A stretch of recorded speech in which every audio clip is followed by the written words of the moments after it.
सोचिए, 7वीं से 12वीं सदी का भारत, ये कोई एक सिंगल यूनाइटेड एम्पायर नहीं था। नहीं, ये तो एक ग्रैंड चेस बोर्ड की तरह था, जहां अलग अलग राजा अपनी अपनी चालें चल रहे थे। तो सवाल ये उठता है कि इस पावर गेम में कोई नया खिलाड़ी कैसे शाह और मात देकर अपना खुद का साम्राज्य खड़ा कर लेता था। चलिए आज उनकी प्लेबुक को जरा खोलकर देखते हैं। उस वक्त की जमीन कई पावरफुल डायनेस्टीज में बंटी हुई थी। नाम सुने होंगे, गुजर प्रतिहार, राष्ट्रकूट, पाल, चोल। ये सब के सब सत्ता के लिए, पावर के लिए एक दूसरे से कांस्टेंट कंपटीशन में थे। अब ऐसे माहौल में जाहिर है नए और एम्बिशियस लीडर्स का सामने आना तो तय ही था।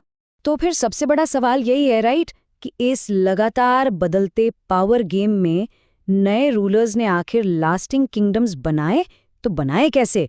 उनकी सक्सेस के पीछे क्या कोई सीक्रेट प्लेबुक थी? चलिए आज इसी का पता लगाते हैं। तो ठीक है, सबसे पहले ये समझना होगा कि पावर आखिर मिलती कैसे थी। इस प्लेबुक का कह लीजिए चैप्टर 1 है सत्ता में आने की रूल्स। अच्छा, इस पूरे खेल का एक बहुत ही इंपॉर्टेंट कैरेक्टर था सामंत। अब ये सामंत कौन थे? ये बेसिकली बड़े लैंडलॉर्ड्स या वॉरियर चीफ्स होते थे, जो किसी राजा के अंडर काम करते थे। और उनसे उम्मीद क्या की जाती थी? यही कि वे अपने राजा को तोहफे दें, उनके दरबार में हाजिर रहें और जब जरूरत पड़े तो मिलिट्री सपोर्ट भी दें। और हाँ, पावर तक पहुंचने का एक सेट पाथ था। समझ लीजिए एक तरह की कॉर्पोरेट लैडर। एक एम्बिशियस सामंत क्या करता? पहले अपने राजा की सेवा करता, फिर धीरे धीरे पावर और वेल्थ दोनों जमा करता, और फिर जैसे ही सही मौका मिलता खुद को इंडिपेंडेंट डिक्लेयर करके राजा बन जाता। सिंपल। इसका एक क्लासिक एग्जाम्पल है राष्ट्रकूट। एक राष्ट्रकूट चीफ थे दंतिदुर्ग। वो शुरू में कर्नाटक के चालुक्यों के अंडर थे। उन्होंने क्या किया? अपने चालुक्य ओवरलॉर्ड को ही उखाड़ फेंका और अपनी खुद की डायनेस्टी की फाउंडेशन रख दी। ये जो सामंत से राजा बनने की स्ट्रैटेजी है ना, उसका ये टेक्स्ट बुक केस है। चलो, पावर मिल तो गई, लेकिन पावर हासिल करना एक बात है, उसे बनाए रखना, oh, that's a whole different ball game. इसके लिए तो बिल्कुल नई स्ट्रैटेजीज की जरूरत थी। तो अब बारी आती थी रॉयल ब्रांडिंग की।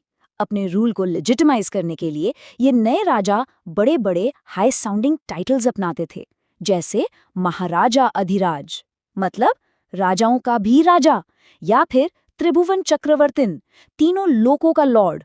ये सिर्फ नाम नहीं थे, ये थे पावर स्टेटमेंट्स। और अपनी इस ब्रांडिंग को नेक्स्ट लेवल पर ले जाने के लिए राजा प्रशस्तियों का इस्तेमाल करते थे। ये क्या थी?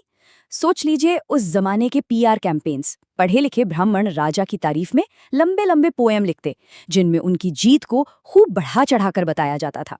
जैसे एक प्रशस्ति में लिखा है कि राजा नागभट्ट ने तो प्रिंस रहते हुए ही बड़े बड़े राजाओं को धूल चटा दी थी।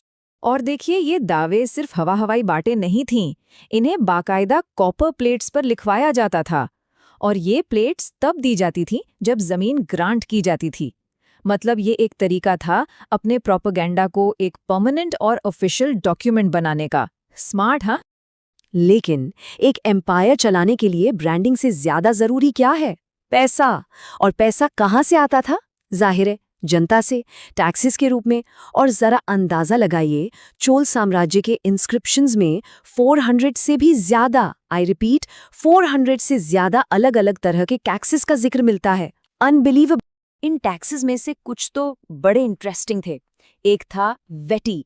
ये बेसिकली फोर्स्ड लेबर था, मतलब कैश नहीं, जबरदस्ती काम करवाओ। फिर था कदमाई, जो लैंड रेवेन्यू था। लेकिन बात यहीं खत्म नहीं होती।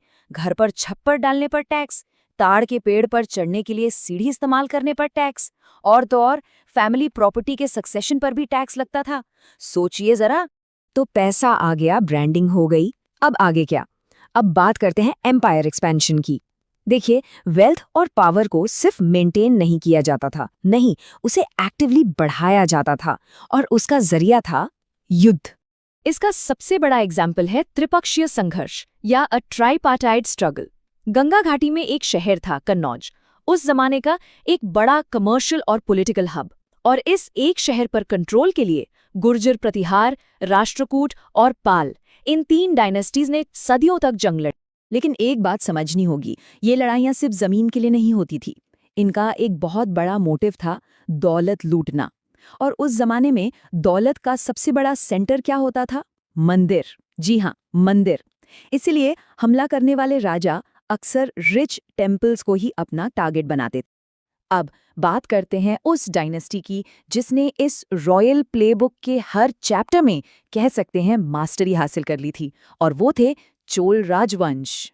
चोलों की पावर का सबसे बड़ा प्रूफ उनके ग्रैंड टेम्पल्स।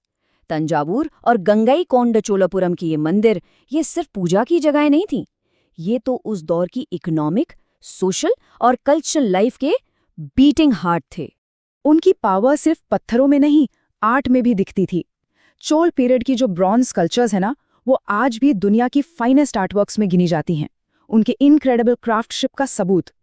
और इस सारी पावर का फाउंडेशन क्या था? एग्रीकल्चर। उनकी एडवांस्ड इरिगेशन टेक्निक्स, जैसे ये 9वीं सदी का स्लूस गेट। इन्होंने कावेरी डेल्टा को चावल उगाने का एक पावर हाउस बना दिया था, और यही प्रॉस्पेरिटी उनके एम्पायर की बैकबोन थी। अच्छा, चोलों का एडमिनिस्ट्रेशन भी हाईली ऑर्गेनाइज था। एक सिस्टम था सभा का। ये बेसिकली बड़े ब्राह्मण लैंड ओनर्स की एक असेंबली होती थी, और इनके पास इरिगेशन, गार्डन्स, टेम्पल्स, इन सब की देखरेख के लिए अलग अलग कमिटीज होती थीं। और ऐसा नहीं था कि कोई भी उठकर इस सभा का मेंबर बन जाए। नहीं, उत्तर मेरूर इंस्क्रिप्शन के हिसाब से मेंबर बनने के लिए बाकायदा क्वालिफिकेशंस थीं। अपनी जमीन और अपना घर होना चाहिए, एज 35 से 70 के बीच हो, वेदों का ज्ञान हो, और एडमिनिस्ट्रेशन में एक्सपर्ट और ऑनेस्ट हो। मतलब एक प्रॉपर ऑर्गेनाइज्ड सिस्टम था। तो अभी तक हमने राजाओं और साम्राज्यों की ग्रैंड स्टोरी देखी, लेकिन अब जरा पर्सपेक्टिव बदलते हैं। चलिए अब उन आम लोगों की दुनिया में झांकते हैं जिनके बिना ये सब कुछ पॉसिबल ही नहीं था। हिस्ट्री में ना अक्सर हमें एक ही सिक्के के दो पहलू दिखते हैं। एक तरफ है रूलर्स की दुनिया, बड़े बड़े टाइटल्स, पत्थर के मंदिर, ब्रॉन्ज के देवता, लैंड ग्रांट्स, हीरोइक पोएम्स। और दूसरी तरफ आम लोगों की दुनिया, छोटी छोटी झोपड़ियां, दिन रात की मेहनत और लोहे के कंगन। 12वीं सदी की एक तमिल रचना है पेरी पुराणम। वो हमें इस दूसरी दुनिया की एक रेयर ग्लिम्स देती है।